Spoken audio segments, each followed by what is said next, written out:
Oh my goodness, do you hear that? Back from the days of old, here to be told, my rubber chicken Henry is here, and he's never getting old. Tum, ting, tum, tum, tum, ting. I believe what we call the game is more than just a handful of pain. Well, good morning, good evening, however the hell you may be. This is Payne operating on a sick SIK, Sentinel Information and Conquer, and we're going to talk about the hardball, or Mr. Limp Dick, the guy on MSNBC sleaze, and you're going to hear it straight from me, my rubber chicken Henry.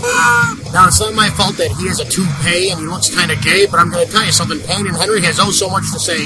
Now, I do recommend to phone in at 1-212-901-6739 and email HSShapuff. Now, understand, America, you need to do this ASAP, coming straight from me, because it's not my fault that you guys are blind and I don't have braille and you can't see. Now, what you're going to hear is the trade-off that Obama made with MSNBC and the owner of General Electric and why they defend him profusely. Could it be maybe a couple of billion, maybe a couple of trillion, maybe a couple of zillion?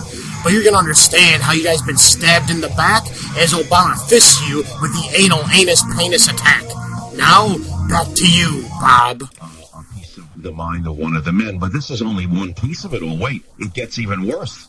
MSNBC, as you well know, is a front for the Obama administration. Wait a second, Mr. Savage. What did you say? We're going to have to rewind because Americans are a little bit slow. It's even worse. MSNBC, as you well know, is a front for the Obama administration, owing to the fact that Mr. Immelt of General Electric, who owns NBC and owns MSNBC and God knows whatever else, did a deal with the devil. The devil being the Obama administration, where the Obama administration, according to what I read 3 months ago, agreed to grant General Electric trillions of dollars in so-called clean energy projects around the world. No, I don't believe that.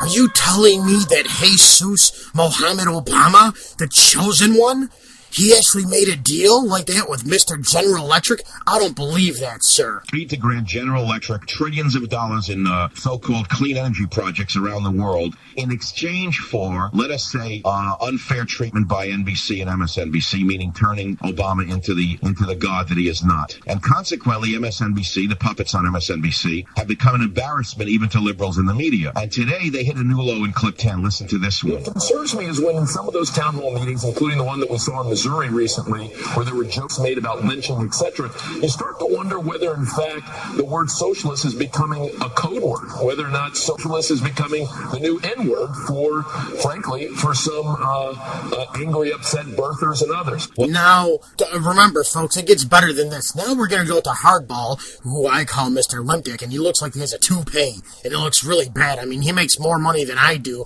and if I was him, I would buy myself a good toupee. Now, listen to this. As he's asking about Chris Matthews, he's asking about a protester, why he carried a gun. And listen to what he does as he tried putting this protester on the run. Tonight, we start with these town hall meetings, including the one the president had today in Portsmouth, New Hampshire. William Kostrick's a protester, came to the town hall meeting today with a gun. Mr. Kostrick, why did you come to the president's town meeting today? Well, first I'd like to correct. Why did you come to the meeting? I came to the meeting to be heard. And what did you want to say? I wanted people to remember the rights that we have and how quickly we're losing them in this country. And what rights are we losing that you wanted to talk about at the meeting today, at the town meeting on health care? Okay, I'll tell you one of the rights that we're losing. Do you know that Patriot Act that Bush signed into, when he was in office? Well, you know what? Obama never got rid of it. That's right. He re-signed it and extended the Patriot Act. So now we can have more unwarranted wiretaps on the average American citizen. And by the way, just so you guys know, Mr. MSNBC, bad do man, do you know that the Department of Homeland Security deemed protesters low-level terrorists? Okay, so there's some of the freedoms. Hopefully I named it off to you, you disgusting, skinny, fat bastard. There are a litany of them. It doesn't take a genius to see we're traveling down a road at breakneck speed that's towards tyranny, away from liberty, and that has much to do with excessive taxation. One party wants to take our money and bail out corporations. The other one wants to take our money and bail out welfare cases. Neither party wants to listen to the people who believe that they own their property and what we earn is ours. Who did you vote for last November, sir? Do you mind telling me? You don't have to if you don't want to. Ron Paul. Okay, you just voted for Ron Paul. What do you think of President Obama? I think he's a great speaker. I'm surprised that he calls himself a constitutional scholar. Do you have any problems with his legitimacy as president? About 174 plaintiffs do, okay? Go check out the link down below, or a couple of podcasts down below. I mean, this is like pretty serious stuff, but he's trying to, bottleneck him or corner him. Now, Mr. Lardo or Mr. Newt, do you want to say anything? Hello? Well, yes, I'm right here. First off, this is Largo. I'd like to speak. Now, this is one of the first parts where I've seen this MSM representative trying to actually derail the conversation away and trying to basically take the First Amendment right of this guest that they have on from this. Well, Second Amendment right. Remember, he's carrying his gun.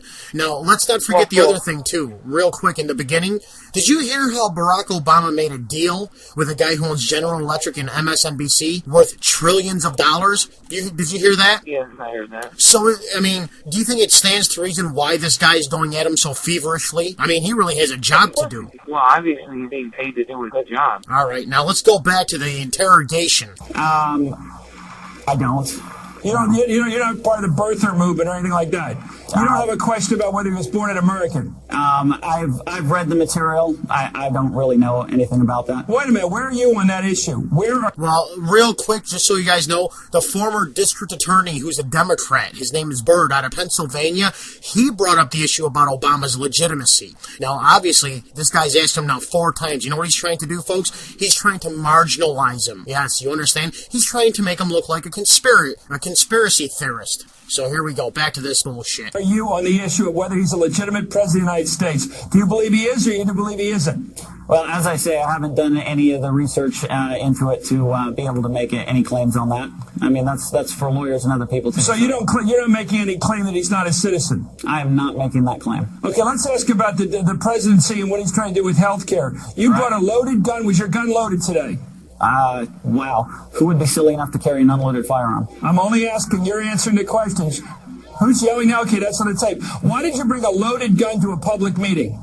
Well, here in New Hampshire, I know the law. You can chew gum at church. You can do it. You can ride in on a pogo stick. There's a lot of things you're legally allowed to do. Why did you bring a gun to a meeting with the President of the United States, given the violent history of this country with regard to presidents and assassinations? Can I spit in your toupee, by the way? Listen, if you want to see the violent history of presidents being assassinated, why don't you go check out Execution of America and see who really shot Kennedy. And that's at youtube.com/Painstore.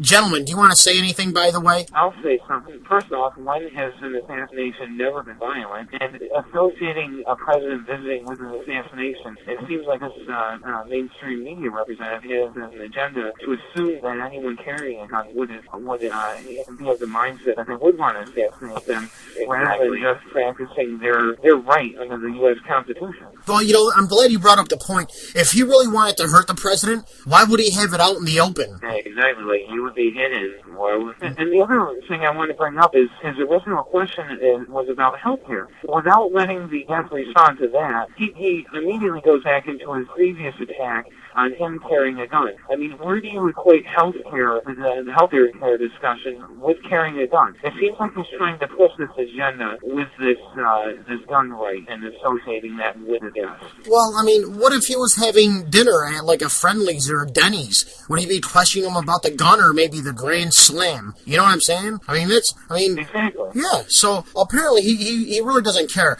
Like, from what I see, he's trying to marginalize the guest, making him look, he's trying to make him look like a radical. Well, now this is the other thing. You know, I mean, we have policemen, officers, that are escorting citizens out of town halls because you get verbally upset and they're loud. So why isn't he covering that story? See, that's the whole thing. That was my whole point. He initially started with the healthcare question. He asked him why he wanted to be heard, and then he asked him what his view on the healthcare situation, which was basically the noting of that meeting that they were having was on healthcare mainly. Without letting the guest respond to that, he immediately went back onto his tirade and his basically his whole speech on questioning this guest and why he was having a gun at that location. All right, so let's without actually addressing the issue.